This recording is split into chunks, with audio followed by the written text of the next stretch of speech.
नमस्कार, मैं हूं शुभेंदु सिंह और आप देख रहे हैं प्रदेश का सबसे भरोसेमंद news channel India news Uttar Pradesh Uttarakhand. और साथ ही जिस तरीके से 2022 में विधानसभा चुनाव है, मेरठ में आज बीजेपी ने 14 जिलों के 25,000 बूथ अध्यक्षों का सम्मेलन आयोजित किया और इसी सम्मेलन में बीजेपी अध्यक्ष जेपी नड्डा बूथ अध्यक्षों को उन्होंने संबोधित किया। बूथ अध्यक्ष सम्मेलन में भाजपा के राष्ट्रीय अध्यक्ष जेपी नड्डा ने कहा कि गन्ना हमारा है, जिन्ना उनका है। मायावती अखिलेश ने चीनी मिलें बेची बंद कराई, योगी जी ने शुरू कराई हैं। जब कोरोना आया तब पार्टियां क्वारंटीन हो गई, लेकिन भाजपा कार्यकर्ता बाहर निकलकर जरूरतमंद लोगों तक भोजन पहुंचाते रहे, दवा पहुंचाई और यह भी कहा कि प्रवासी लोगों को चप्पल पहनाने से लेकर घर भिजवाने तक का काम बीजेपी कार्यकर्ताओं ने किया। और ऐसे में चुनाव में ज्यादा वक्त नहीं बचा है। इस वक्त बीजेपी का पूरा फोकस है बूथ मैनेजमेंट पर। सत्तासीन पार्टी बीजेपी किसी भी कीमत पर सत्ता गंवाना नहीं चाहती है। हर एक पहलू पर काम किया जा रहा है, क्योंकि कहा जाता है कि केंद्र का रास्ता यूपी से होकर के जाता है। केंद्र में बीजेपी की सरकार है और बीजेपी ये नहीं चाहती कि जरा सी भी किसी तरह की कोई चूक इसमें हो जाए, और इसीलिए पार्टी अपना बूथ मैनेजमेंट मजबूत कर रही है। आज हम इसी मुद्दे पर चर्चा करेंगे, आखिर बीजेपी का बूथ मैनेजमेंट कैसा होगा।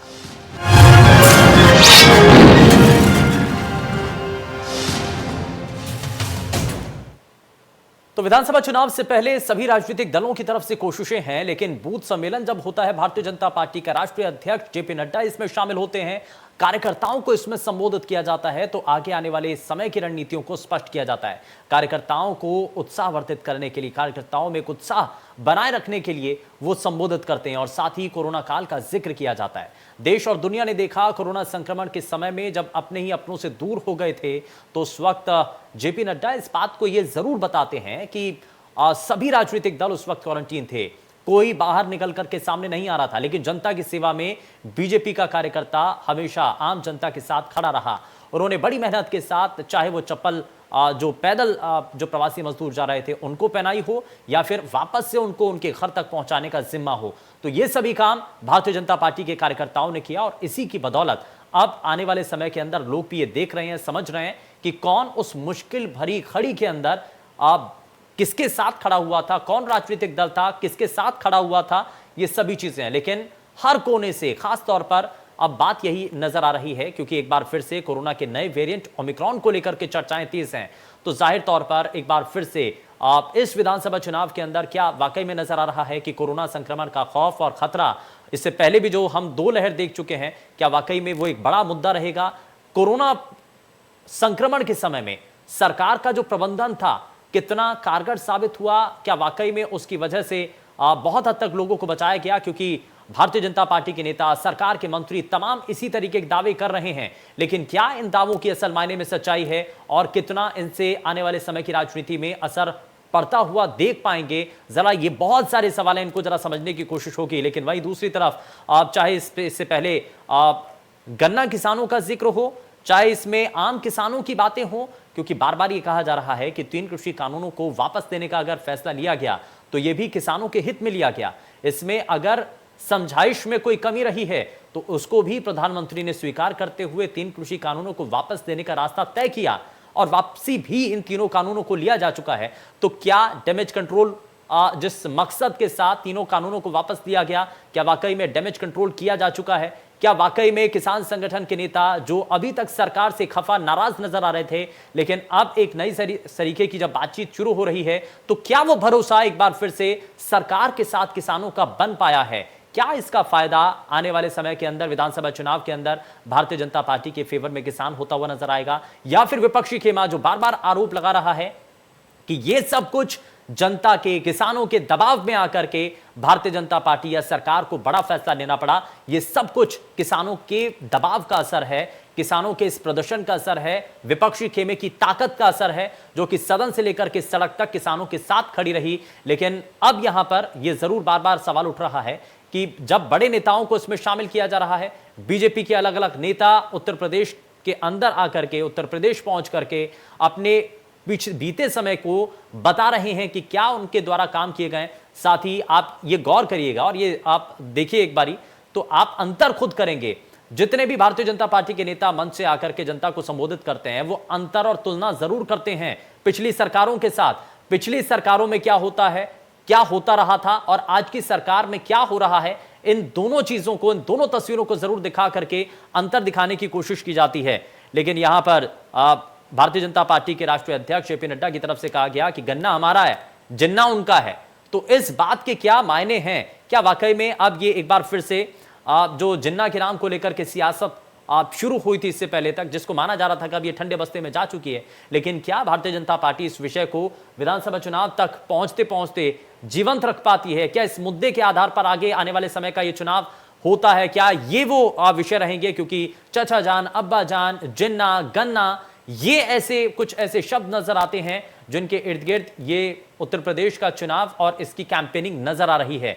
लेकिन इन्हीं सभी चीजों को जरा समझने की कोशिश भी हम करेंगे और इसमें हमारे साथ कुछ खास मेहमान भी जुड़ने जा रहे हैं, उनसे भी आपको मिलवाएंगे। लेकिन सबसे पहले लगातार आपको ये तस्वीरें दिखा रहे हैं, ये वो तस्वीरें हैं जहां मंच के जरिए भारतीय जनता पार्टी के राष्ट्रीय अध्यक्ष के द्वारा यह बताया गया कि कैसे आगे आने वाले समय के अंदर भारतीय जनता पार्टी का रोड मैप होगा और इसमें ज्यादा से ज्यादा जो कार्यकर्ता हैं या जो लोग हैं उनको बीजेपी के साथ जोड़ने का जो मकसद है, क्या वो वाकई में पूरा होगा? लेकिन बड़ा सवाल यह है कि 2022 का जो किसानों की आय दोगुनी करने का बड़ा लक्ष्य रखा गया था, आज उसको लेकर के सवाल भी उठाए जा रहे हैं। अखिलेश यादव समाजवादी पार्टी के मुखिया और एक गठबंधन जब उनके द्वारा अलग अलग राजनीतिक दलों के साथ किया गया तो उस गठबंधन के जरिए और समाजवादी पार्टी के जो मुखिया हैं अखिलेश यादव, वो इसका जिक्र भी करते हुए नजर आते हैं कि बड़ा दावा किया गया था 2022 के अंदर किसानों की आय दोगुनी की जाएगी। लेकिन क्या असल मायने में किसानों की आय दोगुनी हो पाई है या उस रास्ते पर कितना कदम आगे भारतीय जनता पार्टी या सरकार पहुंच पाई है? जरा ये सभी चीजें भी देखने वाली हैं, इनको लेकर के भी हम सवाल करेंगे और जरा जानने की कोशिश करेंगे कि आखिर इस रास्ते पर कितना आगे तक सरकार बढ़ चुकी है और कितने कदम अभी इस पर बढ़ना बाकी है।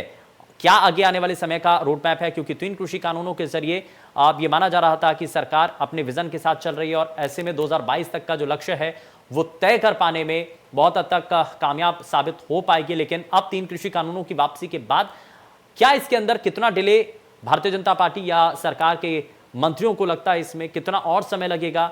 और वापस से 2022 तक जो किसानों की आय दोगुनी करने का जो लक्ष्य 2022 का रखा गया था, क्या अब नया टारगेट क्या होगा?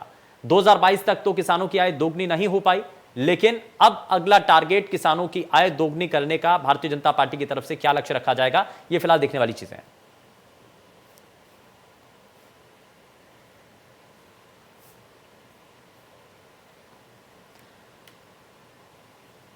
और चलिए जरा जल्दी से आगे बढ़ते हैं और बिना समय गवाए आज के खास मेहमानों से आपको मिलवाते हैं। भारतीय जनता पार्टी से प्रवक्ता अमृत कुमार हमारे साथ कार्यक्रम में जुड़ चुके हैं।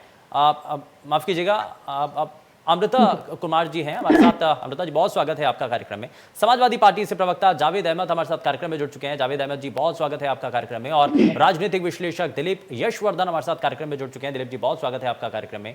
लेकिन जावेद अहमद, आज मैं शुरुआत आपसे ही करना चाह रहा हूं।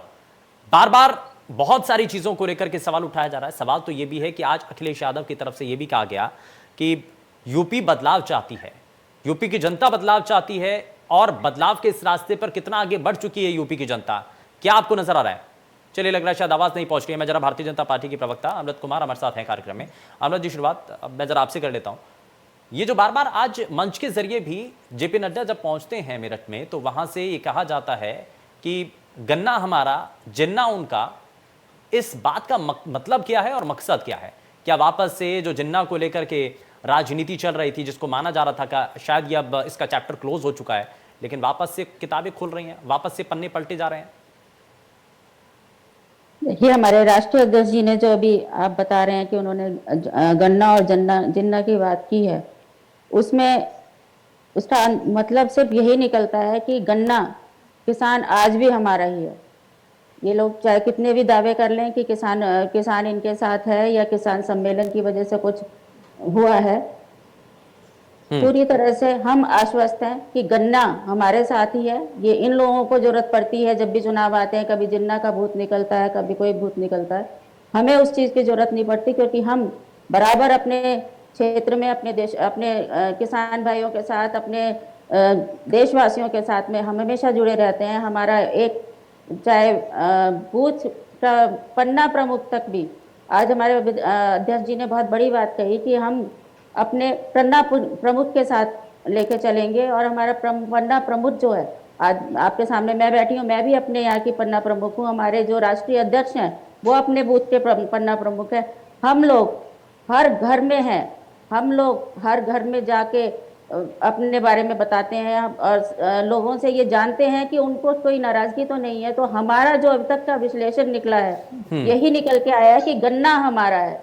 ये जितनी अफवाहें ये लोग उठा रहे हैं, ये लोग जो कह रहे हैं कि बदलाव मांग रही है जनता, ऐसा कुछ नहीं है। जनता पूरी तरह से आश्वस्त है। हमारे जो 5 साल के कार्यकाल में जितने कार्य हुए हैं वो संभव भी नहीं थे। इससे पहले देश सिर्फ चल रहा था। प्रधानमंत्री मोदी जी के आने के बाद में देश ने दौड़ना शुरू किया है। 5 साल में जितनी तेजी से कोरोना काल के होने के बावजूद भी एक स्पीड ब्रेकर आने का था कि शायद कोरोना काल आ गया तो लोग, आप विदेशों में भी देख सकते हैं, बड़े बड़े देश एक जगह खड़े रह गए, लेकिन हमारे प्रधानमंत्री जी की वजह से हमारा देश निरंतर दौड़ता रहा और अपने लक्ष्य को प्राप्त कर लिया। आज हम लोग अपने कार्य को ही लेके जनता में जा रहे हैं और जनता ने हमें चुना है। जिस तरह से हमें पहले जनता ने चुना, इस बार भी 300 से पार हम लोग जाएंगे। और इन लोगों को जो ये सिर्फ और एक किसान का जो ये मुद्दा आया था, नहीं, ये कहने का मतलब ठीक है, आप विकास के काम करवा रहे हैं अमृता कुमार जी, लेकिन ये कह देना कि गन्ना हमारा है जिन्ना उनका है, इस बात का मतलब क्या है? मतलब तो साफ है, गन्ना हमारा। गन्ना क्या है? गन्ना किसान है। किसान गन्ने की पहचान जो है किसान से है। इसलिए हम लोग कहते हैं कि किसान हमारा है, गन्ना हमारा है। और हमें कभी जरूरत नहीं पड़ी कि हम जिन्ना का नाम लें या पाकिस्तान का नाम लें या किसी और का नाम लें। इन लोगों को जरूरत पड़ती है। जब लोग मंच पे जाते हैं तो ये लोग इस तरह की विरोधाभास वाली बातें करते हैं और ये लोग भूल गए हैं। लेकिन जनता नहीं भूली कि इन लोगों की इन्हीं बातों की वजह से उत्तर प्रदेश में जो आए दिन दंगे हुआ करते थे, आए दिन सांप्रदायिक दंगों की वजह से ये उत्तर प्रदेश जल रहा था। अब पिछले 5 साल के अंदर आप लोगों ने भी देखा होगा कि होली, दिवाली, यहाँ तक कि मुहर्रम भी बड़ी शांति से मनाया गया, कोई दंगा नहीं हुआ। इन लोगों के ये जिन्नावादी लोग जो हैं, इन लोगों की वजह से ही ये बार बार दंगे हुआ करते थे। और हमारी पार्टी ने ये करके दिखाया है कि इन सब चीज़ों से ऊपर उठ के अगर देश को आगे बढ़ाना है, अगर देश को आप संसार के, विश्व के मानचित्र पे लेके आना है तो हमें इन सब सांप्रदायिक दंगों से दूर रहना पड़ेगा। आज ये लोग जिनकी MY बोलते हैं, जो मुस्लिम यादव हुआ करता था, या MY जो अब इन्होंने महिला यूथ बना दिया, ये सब इन लोगों को पहले अच्छी तरह से देख चुके हैं, इन लोगों को भुगत चुके हैं। देखना तो एक बात होती है, लेकिन लोग इनको भुगत चुके हैं।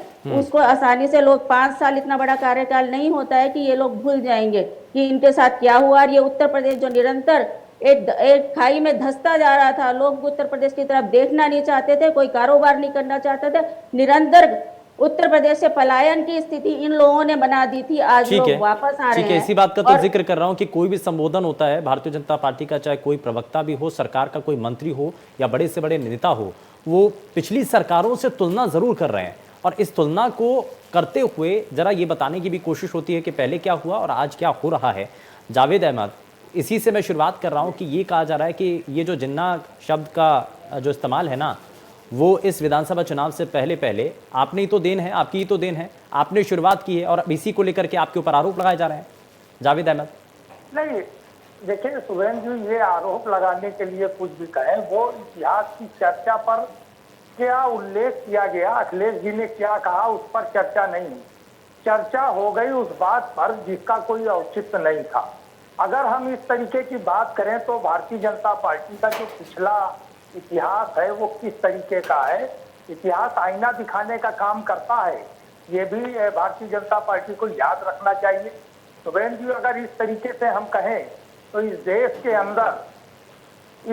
अंदर कौन ऐसा राजनीतिक दल है या कौन ऐसा भारतीय है कि जिसने जिन्ना को अपना माना हो और जिन्ना का समर्थन किया? किन लोगों ने किया है? आप अगर क्रमवार कौन कर रहा है बता दीजिए ना जावेद अहमद। हाँ, आप बताइए कौन कर रहा है? मैं सुबेन जी कह रहा हूँ ना, हाँ। अखिलेश जी ने जो चर्चा की थी वो इस बात पर की थी कि वो भी आजादी की लड़ाई में लड़े, लेकिन उसके बाद उन्होंने क्या किया कि हमारे देश के शरीर के 2 हिस्से कर दिए और हाँ। पाकिस्तान बना बैठे। हाँ। वो आजादी की लड़ाई में लड़े, ऐसे बहुत से लोग हैं। सावरकर माफी वीर थे, आजादी की लड़ाई में लड़े, लेकिन द्विराष्ट्रवाद का सिद्धांत उन्होंने प्रतिपादित किया।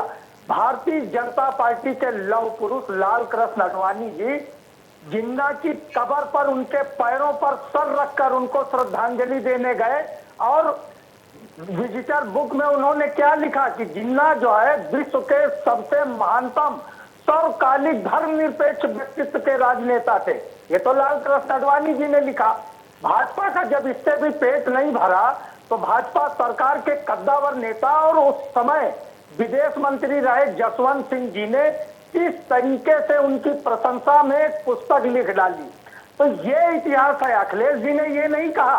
अखिलेश जी ने कहा कि जहां पटेल जी पढ़े वहीं जिन्ना पढ़े, इतनी बात तो की थी, लेकिन आगे और पीछे का सब खा गए लोग और चर्चा कर दी जिन्नावादी। जिन्नावादी कौन है, ये तो इन दो बातों से साबित हुआ। अब और हम आपको इतिहास के थोड़ा सा पीछे लिए चलते हैं। नहीं, ज्यादा पीछे नहीं जाना मुस्लिम चाहते। लीग नहीं, मैं ले जाऊंगा। जब आप हमारी बात करेंगे तो फिर इतिहास को तो आपको समझना पड़ेगा ना। हमारे भाजपा के मित्रों को भी समझना पड़ेगा कि जिस मुस्लिम लीग ने सावरकर के द्विराष्ट्रवाद सिद्धांत को क्रियान्वित करने का जिला उठाया इस देश के अंदर और भारत माता के दो टुकड़े किए, उस मुस्लिम लीग नहीं तो जिन्नावाद को कौन बढ़ावा दे रहे हैं फिर?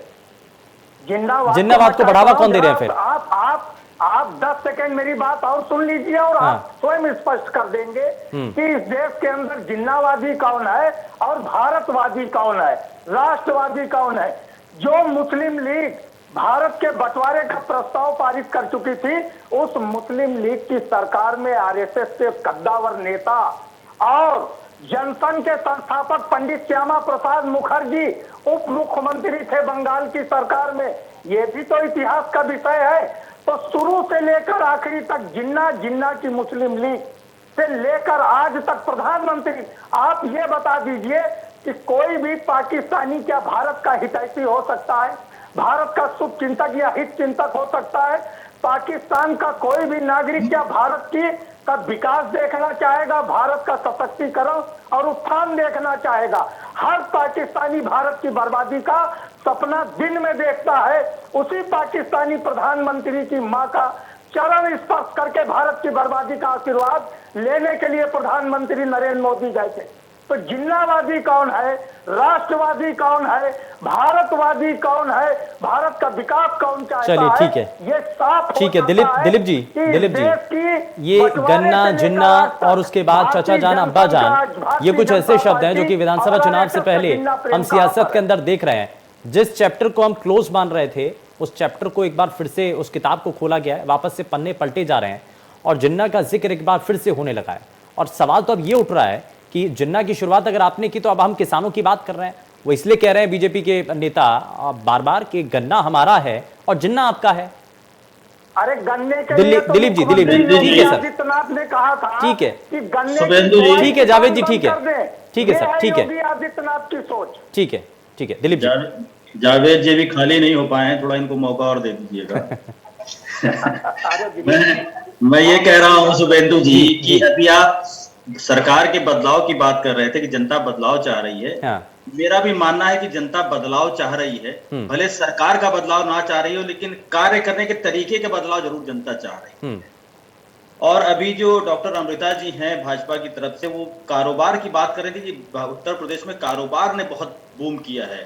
जरा डॉक्टर साहब बता दीजिएगा कौन से कारोबार ने उत्तर प्रदेश में बूम किया है। मैं भी उसको एक बार दोबारा देख लूंगा। मेरे हिसाब से तो कारोबार नीचे गया है और उत्तर प्रदेश में कारोबार तो कभी था ही नहीं, ना पिछली सरकारों में, ना आपकी सरकारों में। ना पिछली सरकारों ने कुछ किया था और आपकी सरकार ने भी कारोबार को लेकर के इस प्रदेश में कुछ नहीं किया है। अब रही बात जिन्ना और गन्ना की, देखिए जब भी चुनाव आते हैं, समय के साथ आदमी का डेवलपमेंट होता है, आदमी के विचारों का डेवलपमेंट होता है, लेकिन राजनीति जो है वो रिवर्स साइड में डेवलप कर रही है। आज किसी भी राजनीतिक पार्टी को अपने कामों पे भरोसा नहीं है। वो अपनी अच्छाई बाद में गिनाता है, सामने वाले की बुराई पहले गिनाता है। वो उस चीज को हाईलाइट करने की पहले कोशिश करता है जिससे आदमी के अंदर सांप्रदायिक भावनाएं भड़कें। वो सारी पार्टियां करती हैं, मैं किसी एक विशेष पार्टी की बात नहीं कर रहा हूं। यही इसी उद्देश्य से अखिलेश जी ने जिन्ना का जिक्र किया और उसी उद्देश्य को काउंटर करते हुए अब भारतीय जनता पार्टी के नेता उसको बार बार हाईलाइट कर रहे हैं, क्योंकि बार बार हाईलाइट करने से क्या होता है कि आपने तो एक बार कह के शायद वो फायदा नहीं उठाया, लेकिन भारतीय जनता पार्टी के लोग उस बात को बार बार कह के जनता की भावनाओं का फायदा उठाने की कोशिश करेंगे और इस कोशिश में कामयाबी हमेशा मिलती है। अच्छी बात है, ये मजे की बात है कि जब भी सांप्रदायिक भावनाओं से खेला जाता है वो सांप्रदायिक भावनाएं हमेशा पोलराइजेशन के रूप में एक राजनीतिक बढ़त दिलाती हैं। किसको दिलाती हैं या कौन से संप्रदाय या कौन से समुदाय का पोलराइजेशन होता है ये आने वाला समय बताएगा, लेकिन ये पोलराइजेशन हमेशा राजनीतिक बढ़त दिलाता है पार्टियों को और राजनीतिक पार्टियां इन बातों को अच्छी तरीके से समझती हैं। तो आज की डेट में जो राजनीतिक माइलेज हासिल करना है उसमें साम दाम दंड भेद के साथ साथ ये एक नया तरीका है कि ये सांप्रदायिक भावनाओं को भड़काना, सांप्रदायिक भावनाओं को भड़का करके लोगों के वोट को पोलराइज करना, ये एक स्ट्रेटेजी बन गई है। और इसमें जो काम होता है ना, काम एक हिस्सा होता है कि साहब इसके साथ साथ हमने काम भी किया है, हमने काम भी किया है, काम ही नहीं किया है, काम भी किया है हमने, साहब ये भी किया है हमने, वो भी किया है, ही तो है नहीं। तो आप, मेरा ये कहना है कि जनता को क्या चाहिए, जनता को क्या मिल रहा है, जनता क्या करेगी, ये जनता को डिसाइड करने दीजिए। किसान आपके साथ जाएगा या आप कैसे डिसाइड करते हैं? गन्ना आपका है, गन्ना आपका नहीं है, गन्ना इस देश का है, किसान इस देश का है और आप भी इसी देश के हैं। और अगर आपको किसानों की और गन्ना की इतनी ज्यादा चिंता थी तो अब तक 4.5 साल में क्यों चिंता नहीं करी उनकी? किसानों की आय को दुगना करने का वादा तो मुझे लगता है हर सरकारों ने किया, और भारतीय जनता पार्टी की जब सरकार आई थी तब भी उनके मैनिफेस्टो में था। वो मैनिफेस्टो तो आज कहां चला गया? वो मैनिफेस्टो रिपीट होकर के आ रहा है। मैनिफेस्टो में बहुत सारी बातें सिर्फ इसलिए लिखी जाती हैं कि वो चुनाव के टाइम पर हाईलाइट करी जाएंगी और अगले मैनिफेस्टो में डाल करके जनता को बरगला करके फिर उसको ठंडे बस्ते में डाल दिया जाए। इसलिए अगर आप वास्तव में काम करते हैं, चाहे समाजवादी पार्टी ने किया होता, चाहे भारतीय जनता पार्टी कर रही होती, तो किसी को अपने काम का दम नहीं भरना पड़ता। काम आप करिए, दम जनता भरेगी, ठीक है, जनता बताएगी आपको। ठीक है, काम बड़ा जरूरी है, लेकिन काम के साथ ये जो ध्रुवीकरण को लेकर के राजनीति होती है ये भी यहाँ नजर आने लगी है। अब ये देखा जाता है कि कोई भी विधानसभा चुनाव हो तो उससे पहले इस तरीके की सियासत तो होने लगती है। आप इस बीच हमारे साथ कांग्रेस पार्टी से प्रवक्ता प्रदीप सिंह भी कार्यक्रम में जुड़ चुके हैं। प्रदीप जी, बहुत स्वागत है। मैं जरा जल्दी से आपसे एक सवाल आपसे करना चाह रहा हूँ कि उत्तर प्रदेश के अंदर खास करके हमेशा से कोई ना कोई फैक्टर काम करता है। MY फैक्टर को लेकर के भी अमृता कुमार जी जिक्र कर रही थी, लेकिन इस बार जो उत्तर प्रदेश के अंदर कांग्रेस पार्टी जिस आधार पर उतर रही है वो महिलाओं को आगे बढ़ावा देकर के है, महिलाओं को केंद्र में रख करके आधी आबादी का जिक्र करते हुए है। तो टारगेट सिर्फ आधी आबादी तक है या पूरी आबादी को टारगेट करने की कोशिश भी है, या सिर्फ टारगेट ही आधी आबादी है? प्रदीप जी, परिवार में अगर महिला सशक्त होगी, परिवार में अगर महिला सशक्त होगी, माँ सशक्त होगी, बहन सशक्त होगी, तो निश्चित तौर पर परिवार सशक्त होगा। और जब परिवार सशक्त होगा तो प्रदेश सशक्त होगा, और जब प्रदेश सशक्त होगा तो देश सशक्त होगा। निश्चित तौर पर प्रियंका गांधी जी और कांग्रेस पार्टी ने ये तय किया है कि हम देश की आधी आबादी को न सिर्फ सशक्त करेंगे बल्कि उसके माध्यम से पूरे परिवार को और प्रदेश और देश को सशक्त करेंगे।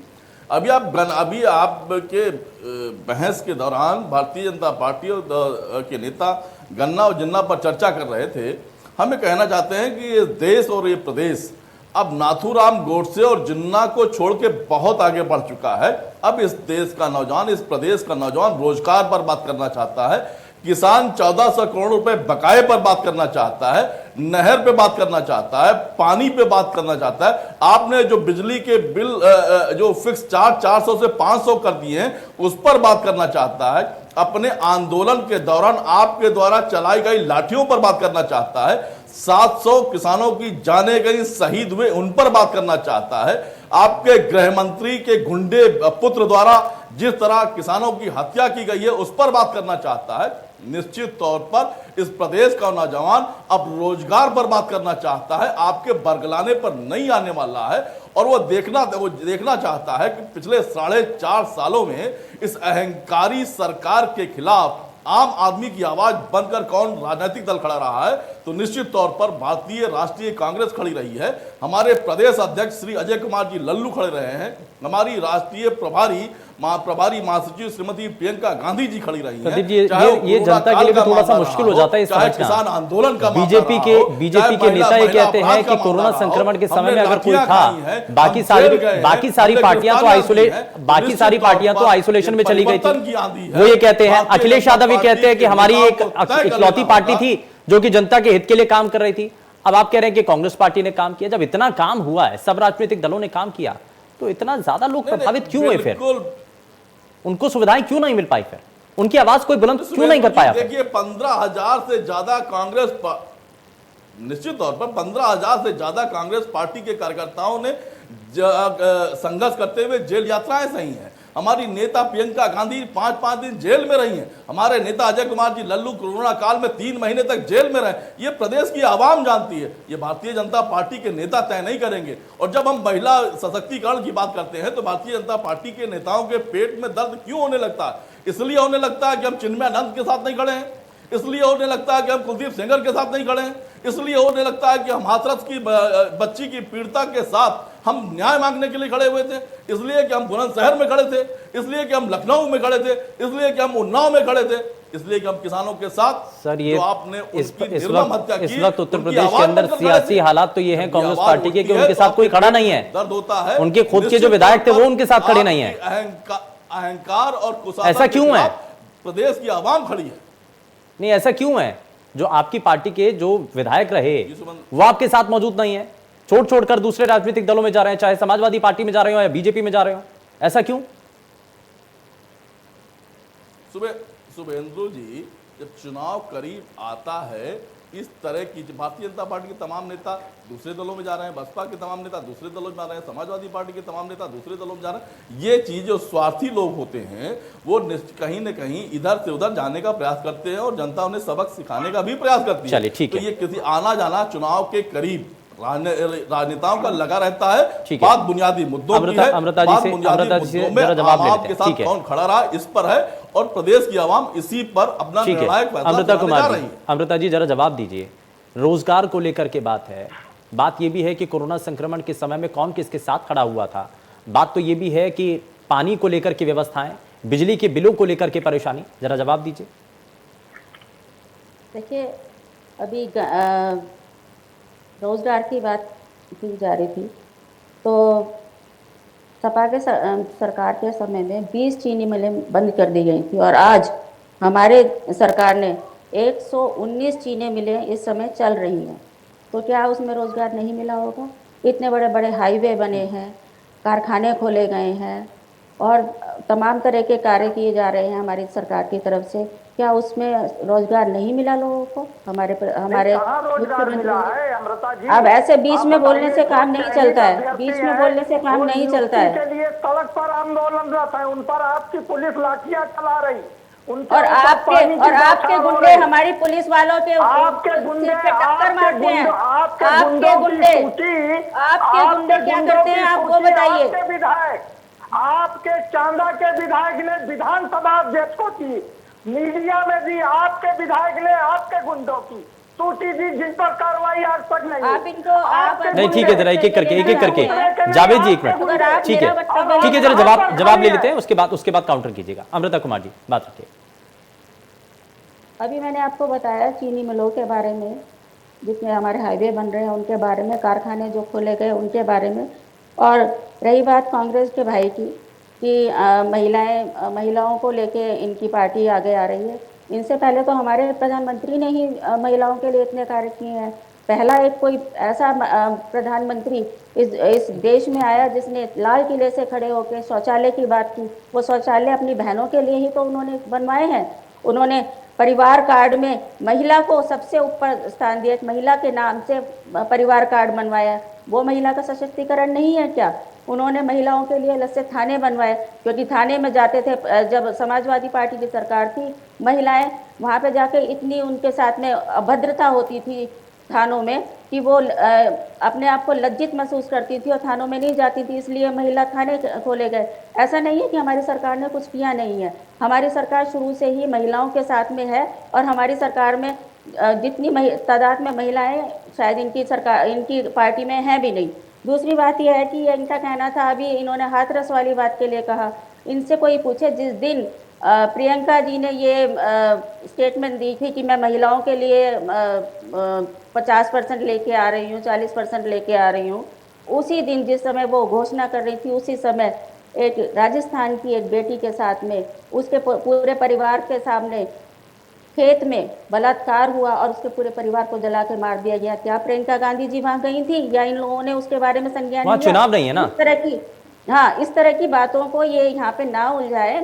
ये जो 40% है, ये उत्तराखंड में क्यों लेकिन नहीं आप भी दे तो बात देते हैं? विकास की करिए ना अमृता जी, मैं कितने विकास रोजगार दिए नहीं गए, कर- कितनी नहीं, इंडस्ट्री नहीं। आई हैं? आप ये बताइए ना, जब ये मुझसे, अगर ये लोग इस तरह के सवाल पूछ रहे हैं तो मुझे उनका भी तो जवाब देना पड़ेगा। अगर मैं बैठी हुई हूँ यहाँ पे, तो अगर ये हमारी पार्टी के ऊपर उंगली उठाएंगे तो मैं भी यहाँ जवाब देने के लिए ही बैठी हुई ठीक हूँ। है, जरा मैं काउंटर जवाब ले लेता हूँ, प्रदीप जी।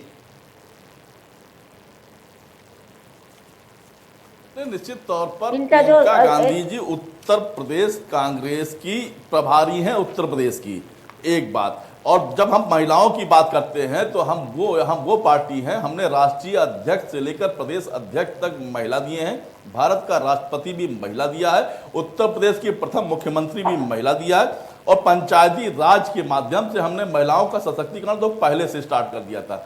हाँ, निश्चित तौर पर हम हाथरस की बेटियों के साथ खड़े हैं, हम बुलंदशहर की बेटियों के साथ खड़े हैं, हम उन्नाव में बेटियों, हम चिन्मयानंद के साथ नहीं खड़े हो सकते, हम कुलदीप सेंगर के साथ नहीं खड़े हो सकते। और महिला अपराध के मामले में भारतीय जनता पार्टी ये जानती है कि उत्तर प्रदेश आज नंबर 1 है, दलित महिलाओं के अपराध में नंबर 1 है, बच्चे और बच्चियों के अपहरण के मामले में नंबर 1 है। ये इतिहास, ये डाटा है, ये हमारा डाटा नहीं है, सरकारी डाटा है। और जब ये बात करती हैं महिला सशक्तिकरण की, तो आप ये बताइए कि आपने जो शौचालय बनाने की बात की, शौचालयों में जिस तरह के घोटाले सामने आ रहे हैं, शौचालयों में जिस तरह अर्धनिर्माण की स्थिति में और प्रधानों के अंदर और उन्हें किस तरीके गोडाउन के रूप में पैरा रखने और भूसा रखने की व्यवस्था करने का काम किया जा रहा है, ये दुनिया जानती है। उज्ज्वला योजना के माध्यम से बड़े बड़े विज्ञापन पेट्रोल पंपों के सामने दिखाई पड़ते हैं। अगर उस विज्ञापन का पैसा ही बचा लिया जाता तो कम से कम 2 बार रिफिलिंग उन उज्ज्वला योजना की महिलाओं को मिल जाता, लेकिन आपने वो काम नहीं किया। आपने केवल विज्ञापन के अलावा कोई काम नहीं किया। हाँ, ये बात जरूर है, जब चुनाव आता है तो जिन्ना और गन्ने की बात जरूर करने लगते हैं। जिन्ना प्रेम भारतीय जनता पार्टी के नेताओं का हमेशा रहा है। कोई भी प्रधानमंत्री बताइए भारतीय जनता पार्टी का जो बनने के बाद पहला दौरा जिन्ना के आना लगाता हो। इनके नेता तो जिन्ना की मजार पर चद्दर चढ़ाते हैं और बार बार जिन्ना की पार्टी मुस्लिम लीग के साथ आजादी के पहले 3 प्रदेशों में आपने मिलकर सरकारें चलाई हैं।